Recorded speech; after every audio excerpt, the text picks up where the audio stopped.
नमस्कार। आज हम गरुड़ पुराण के एक बहुत ही महत्वपूर्ण अध्याय 9वें अध्याय को समझने की कोशिश करेंगे। ये एक ऐसा दिव्य संवाद है जो हमें बताता है कि जब कोई व्यक्ति अपने अंतिम समय में हो तो उसके लिए कौन से कर्म करने चाहिए ताकि उसकी आगे की यात्रा शांतिपूर्ण और उत्तम हो।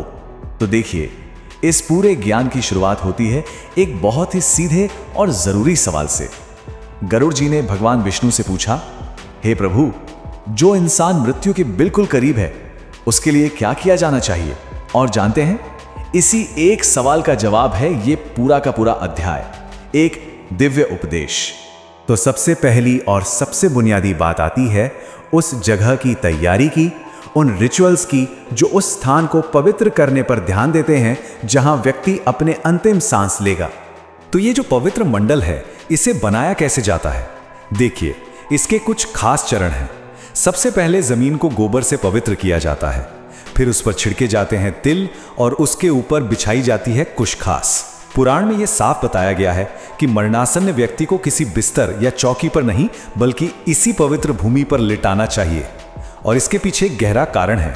ऐसा माना जाता है कि यह मंडल न सिर्फ देवताओं को बुलाता है बल्कि यह राक्षसों और भूतों जैसी नकारात्मक शक्तियों को भी दूर रखता है। तो अंतिम समय में 3 चीजों का बहुत महत्व बताया गया है, तुलसी, कुश और तिल। चलिए अब इनके गहरे आध्यात्मिक महत्व को समझते हैं। सबसे पहले बात करते हैं तिल की। पुराण के अनुसार तिल की उत्पत्ति भगवान विष्णु के पसीने से हुई है और इसीलिए इन्हें बहुत पवित्र माना जाता है। ये मान्यता है कि इनकी मौजूदगी से ही असुर, दानव और दैत्य जैसी बुरी शक्तियां मरणासन्न व्यक्ति से दूर भाग जाती हैं। एक तरह से ये आत्मा के लिए एक सुरक्षा कवच का काम करते हैं। अब आते हैं कुश घास पर। इसकी उत्पत्ति भी देवे है। कहते हैं कि ये भगवान विष्णु के रोम यानी बालों से उत्पन्न हुई है।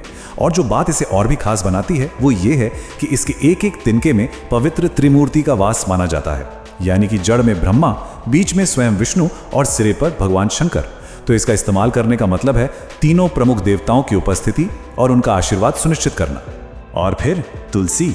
गरुड़ पुराण में तुलसी को सबसे ज्यादा महत्व दिया गया है। जिस घर में तुलसी का पौधा होता है ना, उसे एक तीर्थ स्थान के बराबर माना जाता है, जहां कहते हैं यमराज के दूत भी नहीं आ सकते।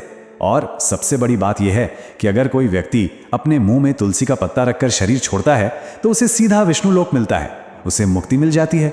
तो इन चीजों के बाद अब बात करते हैं पवित्र जल की भूमिका की। देखते हैं कि अंतिम क्षणों में पवित्र जल कैसे आत्मा को सभी पापों से शुद्ध करने की शक्ति रखता है।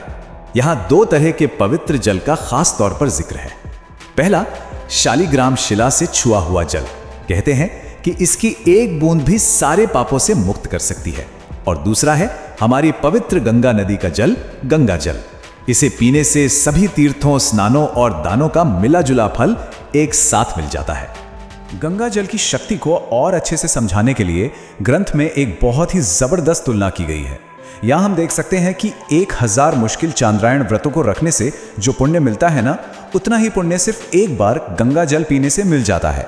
यह दिखाता है कि गंगा जल का शुद्ध करने का महत्व कितना ज्यादा है। और बात सिर्फ जल पीने की ही नहीं है। अगर कोई शरीर छोड़ते समय सिर्फ गंगा नाम का स्मरण या जाप भी कर ले तो यह भी उसे विष्णु लोक तक पहुंचा सकता है और जन्म मृत्यु के इस चक्कर से आजाद कर सकता है। अब हम उस सबसे महत्वपूर्ण पल की ओर बढ़ते हैं जब आत्मा शरीर को छोड़ती है। शास्त्र में बताया गया है कि एक पुण्य आत्मा के जाने की क्या संकेत होते हैं और इस नश्वर शरीर और शाश्वत आत्मा का रिश्ता क्या है। तो एक अच्छी मृत्यु के क्या संकेत हैं? पुराण के मुताबिक एक पुण्य आत्मा के प्राण शरीर के 7 ऊपरी दरवाजों में से किसी एक से निकलते हैं। मुंह, दोनों आंखें, दोनों नथुने और दोनों कान। इसे एक अच्छे कर्म का संकेत माना जाता है। ये जो तुलना है शरीर और आत्मा के बीच, ये बहुत गहरी बात बताती है। शरीर जो 5 तत्वों से बना है वो नष्ट हो जाता है, सड़ जाता है और मृत्यु के बाद अशुद्ध हो जाता है। वहीं दूसरी तरफ है आत्मा, जिसे शिव का ही एक रूप बताया गया है। वो सर्वव्यापी है, अजर अमर है और इस पूरी सृष्टि की हमेशा रहने वाली साक्षी है। तो उस पुण्यात्मा का आखिर होता क्या है जिसके अंतिम संस्कार सही तरीके से किए गए हों? चलिए उनकी दिव्य लोकों की यात्रा और वहां होने वाले स्वागत को देखते हैं। इस पूरी प्रक्रिया को समझाने के लिए शास्त्र एक बहुत ही खूबसूरत मिसाल देता है। वो कहता है कि जैसे कोई इंसान अपना पुराना जला हुआ घर छोड़कर एक नए घर में चला जाता है, ठीक उसी तरह आत्मा भी अपने कर्मों के हिसाब से एक शरीर को छोड़कर दूसरे नए शरीर में चली जाती है और उस पुण्यात्मा का स्वागत बहुत ही शानदार तरीके से होता है। देवदूत एक दिव्य विमान लेकर आते हैं। आत्मा को एक सुंदर दिव्य रूप मिलता है जिसे साफ सुथरे कपड़ों और सोने के गहनों से सजाया जाता है। देवता उसकी पूजा करते हैं और वो आत्मा अपने अच्छे कर्मों और सही से हुए अंतिम संस्कारों के पुण्य के दम पर स्वर्ग को प्राप्त करती है। और आखिर में ये पूरा विश्लेषण हमें एक बहुत गहरे सवाल पे लाके छोड़ देता है जो सीधे शास्त्र से ही लिया गया है। यह हमें सोचने पर मजबूर करता है कि मनुष्यों को इस शरीर पर गर्व क्यों करना चाहिए जो एक पल में नष्ट हो जाता है। अगर आप भी इसी तरह पवित्र ग्रंथों में छिपे गहरे ज्ञान को समझना चाहते हैं तो हमारे साथ जुड़े रहें और इस चैनल को सब्सक्राइब जरूर करें।